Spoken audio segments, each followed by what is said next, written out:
ગાડીમાંથી થતી દારૂની હેરાફેરી ઝડપી પાડી છે। કારમાં 5 અલગ અલગ ચોરખાના બનાવ્યા। કઠવાડા પાસે દારૂ ભરેલી કાર પણ ઝડપી લેવાઈ છે। દારૂનો જથ્થો, કાર સહિત 8.73 લાખનો મુદ્દામાલ કબજે કરાયો છે।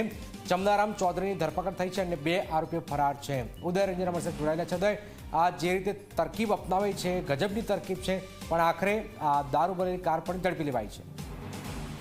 જનક, જો વાત કરવામાં તો એસએમસીની આજ અમદાવાદ શહેરની અંદર કુલ 7 રેડો જે છે કરવામાં આવી છે। 6 રેડની જો વાત કરવામાં તો દારૂ અને જુગાર પોલીસ સ્ટેશન વિસ્તારમાં ચાલતા હોય એની રેડ કરવામાં આવી છે।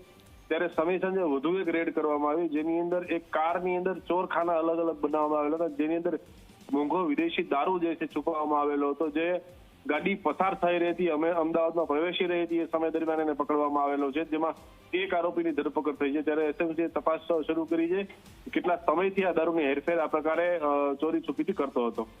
બિલકુલ બિલકુલ, આભાર। તો દારૂ અને કાર સહિત 8.73 લાખનો મુદ્દામાલ કબજે કરાયો છે। સુરેન્દ્રનગરમાં લીંબડી અમદાવાદ